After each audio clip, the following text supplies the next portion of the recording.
Welcome back, students.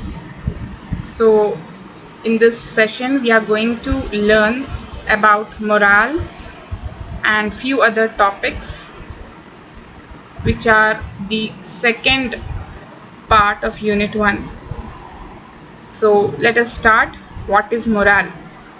So, now and then we use this term called morale very often in industrial setup where the employees are motivated and their morale is boosted.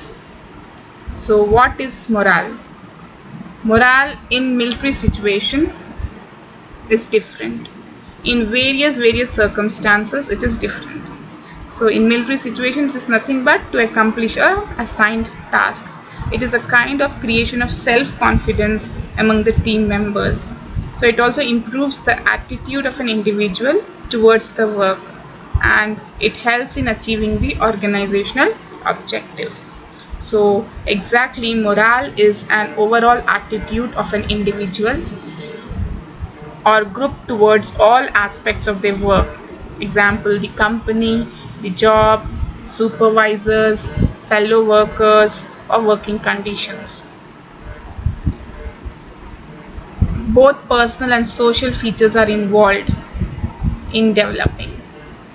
It's a complex phenomenon, no doubt, and it results in several factors like improving the human relations in the company, facilitates a worker enjoys, the pay he earns, the promotions, the opportunities given to him, the needs and motives that he gets satisfied with, and the organization how he satisfies his needs through the organization, the physical condition of the work, and many such factors. Morale is closely bound up with the leadership of the organization. Morale is an overall attitude of an individual or group towards all aspects of their work. It's a concept that describes the level of favorable or unfavorable attitudes of the employees to all aspects of work. So it's nothing but a mental state where an individual feels willing or unwilling to do the work.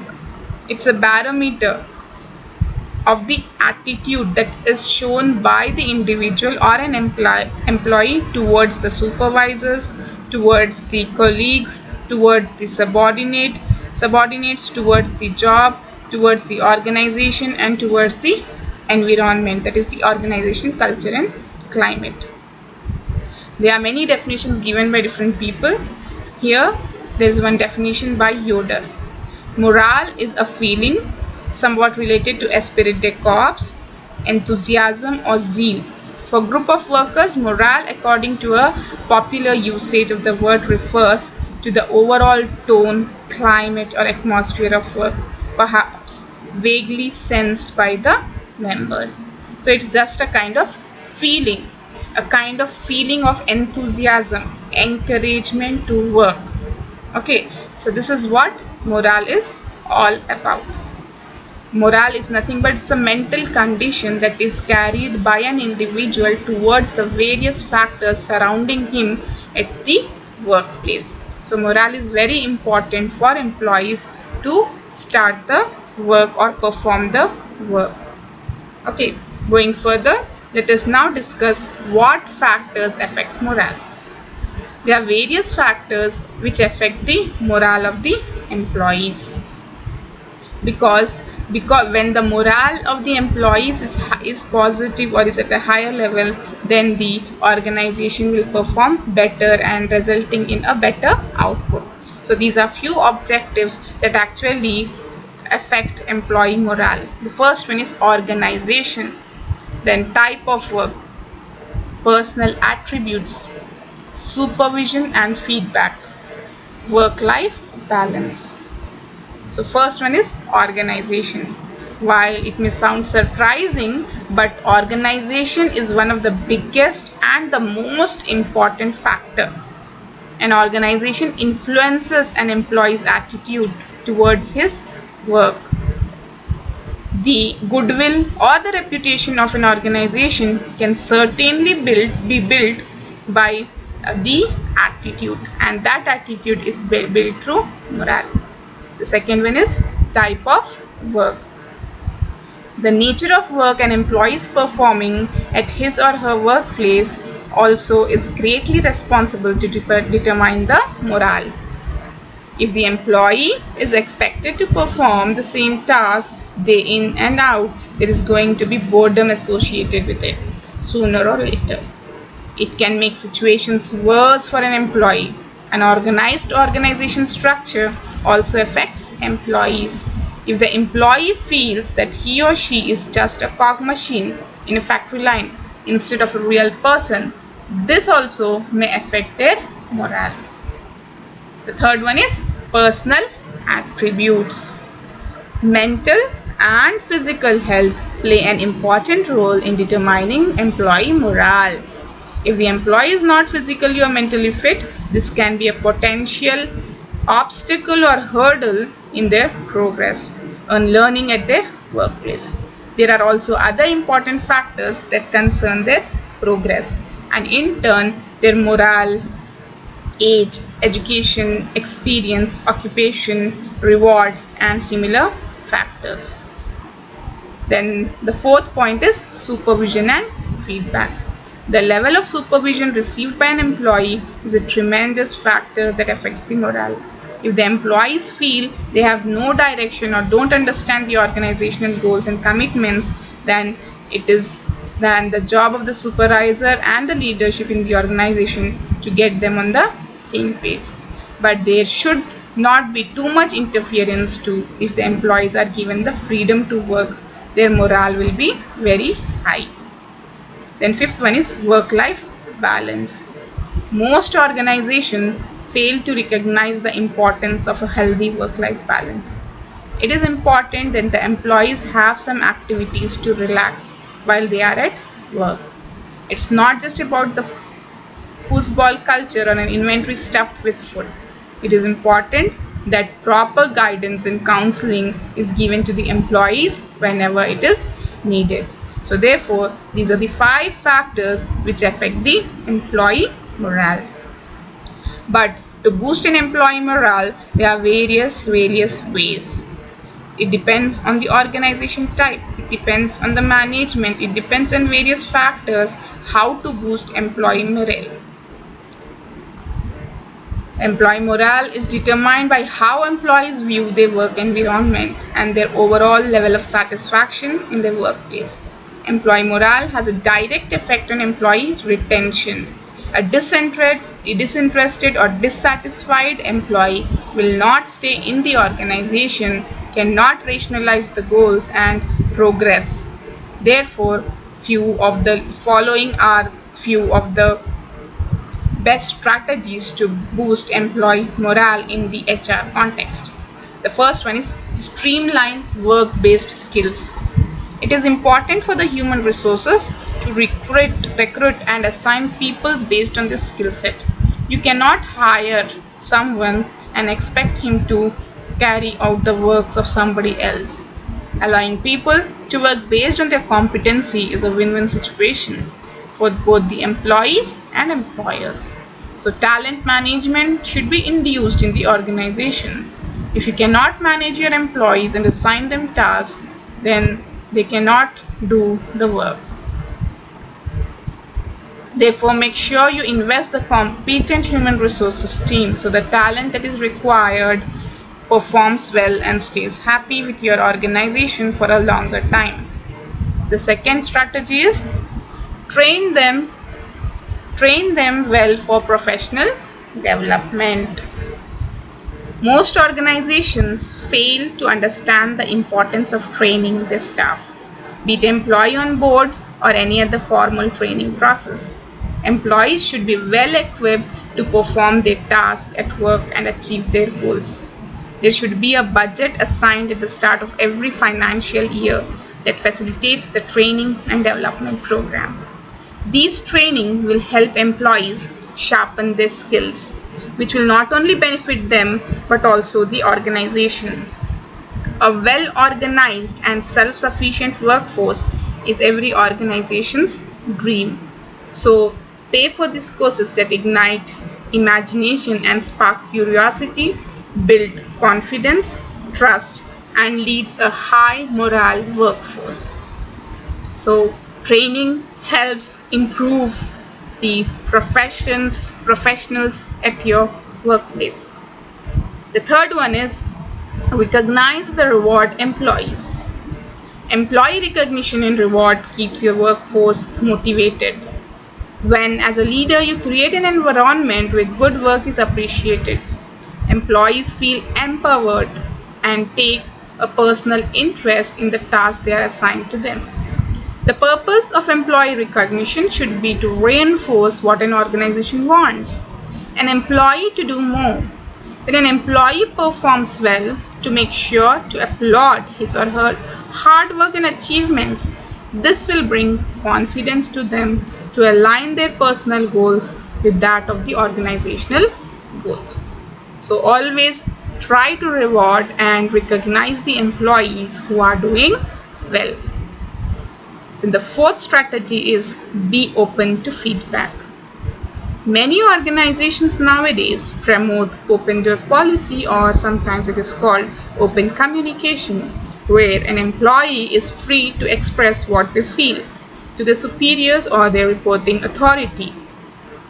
If employees know their voice is being heard and they're considered as an integral part of the organization, so this will boost their confidence. If employees feel they cannot share information, then definitely there are chances that they get alienated from what is happening in the organization. Instead, be receptive to feedback. Transparency is need of the hour for most organizations. So employee morale is not just the employee's responsibility or attitude.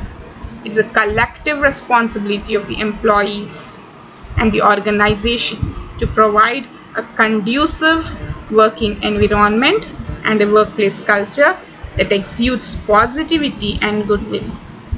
Work culture is because of the employees, and they should know the importance of values and morale. To achieve the best, it is important to first be the best. Now, so this is about morale. So what we have learned in morale is what is exactly the meaning and definition of morale, and then what factors affect morale in an organization, and how morale can be boosted in organizations among employees. Going further, the next topic for today is absenteeism. Absenteeism. So what is absenteeism? Being absent from the workplace, not going to the work, taking an off from the work. These could be termed as absenteeism. Absenteeism is an employee's intentional or habitual absence from work. While employers expect workers to miss a certain number of work days each year, excessive absenteeism can equate to decreased productivity and can have a major effect on the company finances, morale, and other factors. So therefore, absenteeism is the total man shifts lost because of absence as a percentage of the total number of man shifts scheduled to work. How many hours an employee is expected to work and how many he has not given to the work. So therefore, it denotes the absence of an employee when he is scheduled to work. An employee is considered scheduled to work when the employer has kept the work ready for him and the worker is aware of it but still does not report for duty. A leave taken by an employee is not absenteeism. Uninformed leave is considered absenteeism. So absenteeism is one of the flaw in the organization, so it should be handled carefully. So there are various reasons why there will be absenteeism at workplaces or in organizations. If there is absenteeism at workplaces, then there will be effect on productivity of the organization. Going further, what causes absenteeism? So absenteeism when there is a high degree of absenteeism in an organization, then the organization cannot be considered efficient. So therefore, to ward off this absenteeism, we need to find out the causes of absenteeism. What makes an employee absent himself from work without any valid reason? So, causes of absenteeism. There could be several reasons for absenteeism at workplace. The first one is bullying and harassment. Employees who are bullied or harassed by co-workers or superiors or subordinates are more likely to call in sick to avoid the situation. Second reason is burnout, stress, and low morale. Heavy workloads, stressful meetings, presentations, and feelings of being unappreciated can cause employees to avoid going to the work. And sometimes it could be personal stress that can lead to absenteeism. Third one is child care and elder care. Employees sometimes may be forced to miss work to stay at home for the children. Usually it happens with women employees. Same case can be seen in elder care, where employees absent themselves to take care of the elder people at home. The fourth reason could be depression. The leading cause of absenteeism in most of the developed countries is depression, especially in the United States. Depression can lead to substance abuse in some people, and they can turn to drugs or alcohol, or that's why depression will lead to absenteeism. Next one is disengagement. Employees who are not committed to their jobs, co-workers, or the company or organization are more likely to miss the work simply because they have no motivation. Illness, injuries, illnesses, and medical appointments or medical emergencies are some of the common reasons of missing work. Usually it depends on seasons too. Injuries. Accidents can occur on the job or outside of work, resulting in absence. In addition, acute injuries, chronic injuries like back and neck problems are some common causes of absenteeism. Next one is job hunting. Employees may call in sick to attend a job interview, visit with a headhunter, or work on their resumes or CVs. Partial shifts. Arriving late, leaving early, and taking longer breaks than allowed are considered a forms of absenteeism, and it can affect the productivity and workplace morale. So these could be the reasons or causes of absenteeism at the workplace. Going further, how does the absenteeism affect the organization? It reduces productivity levels. It increases the administration costs.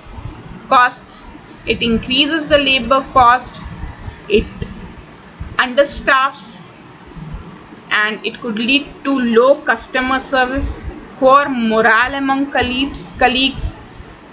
This will be particularly prevalent if employees constantly have to fill in for absent staff and if they don't see any retributions for absence.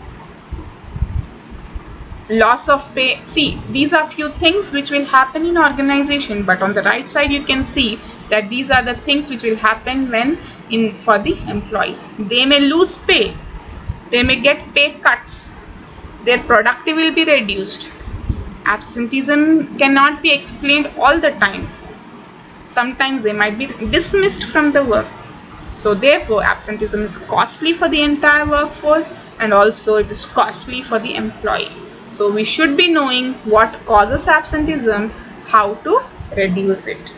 So therefore the next discussion will be on how to reduce absenteeism at workplace. So first one is create a clear attendance policy and set expectations. Provide support. Reduce workplace stress. Provide feedback. Reward good attendance. The first one is create a clear attendance policy and set expectations. Attendance policy should explain how to report absences, the procedures in place surrounding absences, and policy for recording absences. It should also contain information about how you will follow up on repeated absences and the repercussions for excessive absenteeism. So the policy will act as a resource to your employees and about expectations. It aims to be consistent and follow the attention policy in all possible situations. The second one is provide support. If an employee is absent due to personal issues like bereavement or mental health problems, he should provide support both when they are absent and on their return to work.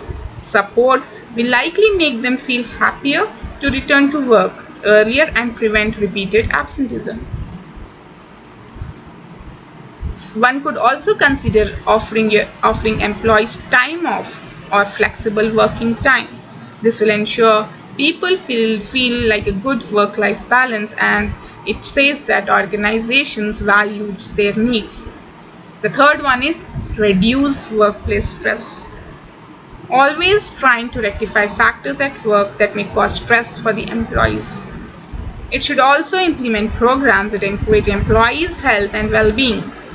They should have your employees' physical and mental health at the forefront and will prove to workforce that they value both their work and their health. The fourth one is provide feedback.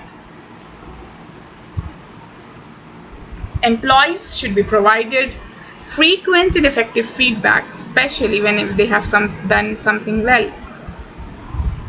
If you never provide feedback, your workforce may feel that you don't appreciate their hard efforts, and you therefore won't notice when they are not at work.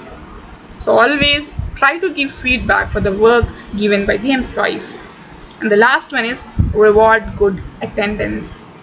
When employees are there for the work for a longer period without any unnecessary absenteeism, then you have to reward them. This will encourage all to attend and show employees who are always at work and then value them. So therefore, these are the various strategies with which the employees can the employer can reduce absenteeism among employees at workplace. But it is very difficult to control the employees or see why they are absent. That's why it's a very big aspect and a big effort by the organization to reduce absenteeism at workplace. The next one is, today we are going to discuss is job satisfaction. Sorry, it should be job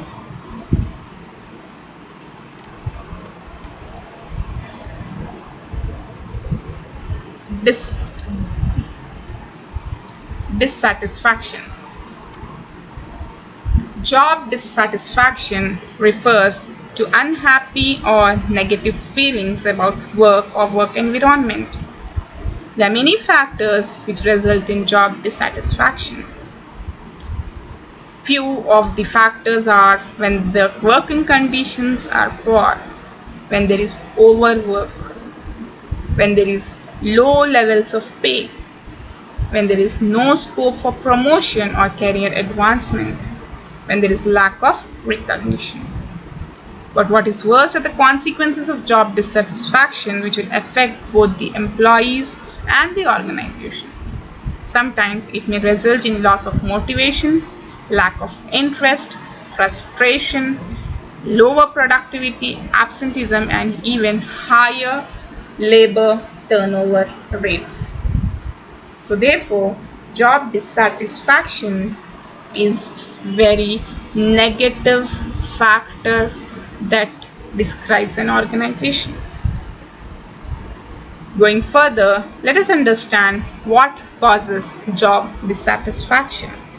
When employees are underpaid, they are paid less compared to what they have offered to the organization, then job dissatisfaction happens. when there is limited career growth in the job, when they don't have any interest in the job, when there is poor management, unsupportive supervisors or bosses, lack of meaningful work or logical work which could be understood by the employees, opportunities for growth or incentives for meaningful work, and work life balance. Job dissatisfaction is a serious matter in every organization. It affects productivity, and it's like a disease that can spread and demoralize the workforce.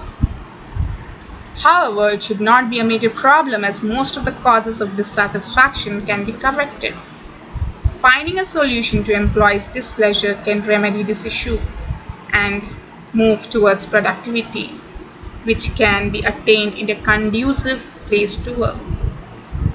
So, therefore, job dissatisfaction is a very, very critical aspect that has to be dealt by the HR or the employers in an organization.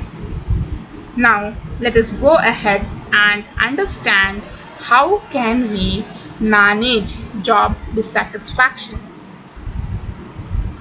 First one is provide clear set of goals and instructions.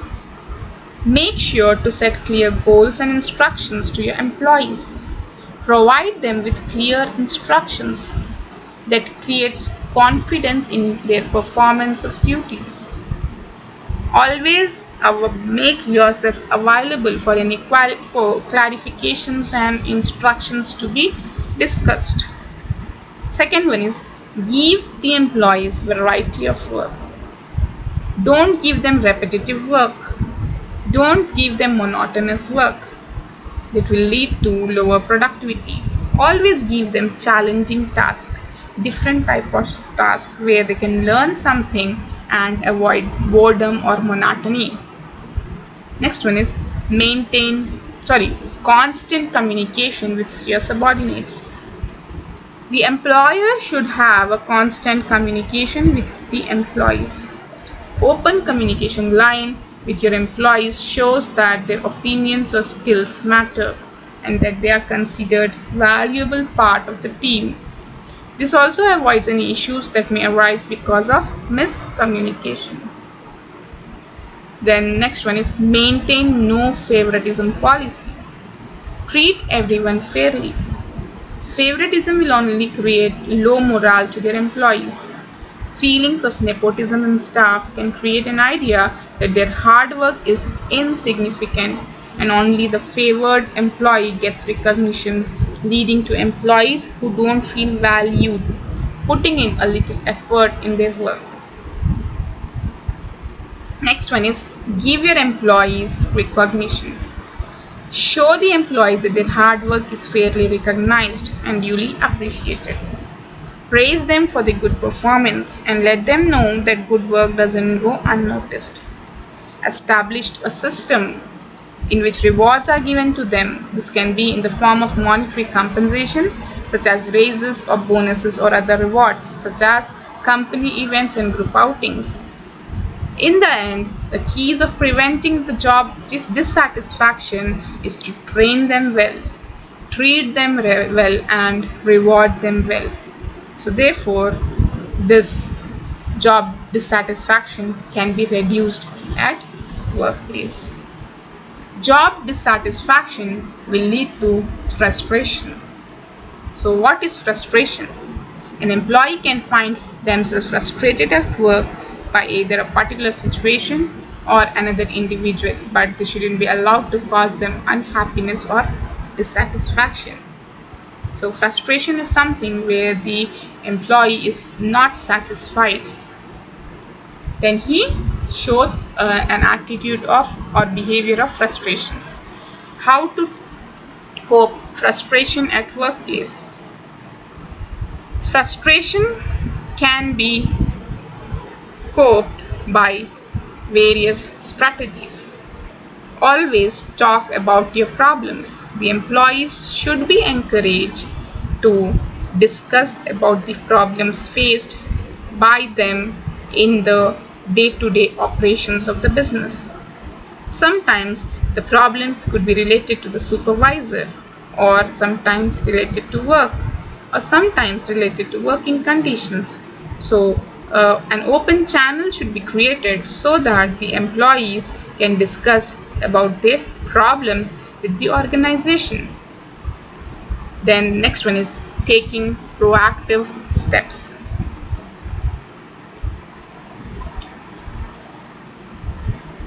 The organization or the management should be proactive in discouraging frustration by proposing new initiatives and streamlining the workflow, and also to improve the working environment.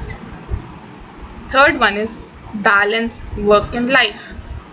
A healthy work life balance can make it easier to deal with stressful situations, and can also make sure that they are dedicating enough time outside the office.